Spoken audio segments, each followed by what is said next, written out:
Hi friends, இன்றைக்கி நம்ம yellow கலரையும் red கலரையும் சேர்த்தா என்ன கலர் வரப்போகுதுன்னு பார்க்க போகிறோம் ஃப்ரெண்ட்ஸ். பார்க்கலாம் ஃப்ரெண்ட்ஸ். இன்னைக்கு இதெல்லாம் பண்ணுறதுக்கு எனக்கு ரொம்ப பிடிக்கும் ஃப்ரெண்ட்ஸ். ஜாலியாக இருக்கும் ஃப்ரெண்ட்ஸ். அடுத்து என்ன கலர் வரப்போகுதுன்னு தெரில ஃப்ரெண்ட்ஸ். பொறுமையாக பார்ப்போம் ஃப்ரெண்ட்ஸ். வந்தோடனே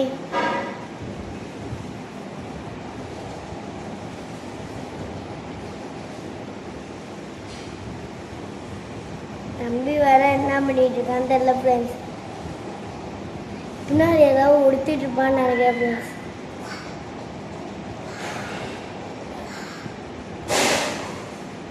ஃப்ரெண்ட்ஸ், ஃபைனலி வந்துடுச்சு ஃப்ரெண்ட்ஸ். ஆரஞ்சு கலர் வந்திருக்கு ஃப்ரெண்ட்ஸ். அடுத்து கமெண்ட்டில் என்ன கிளேவை வச்சு என்ன மிக்ஸ் பண்ணுன்னு சொல்லுங்கள் ஃப்ரெண்ட்ஸ். Bye friends.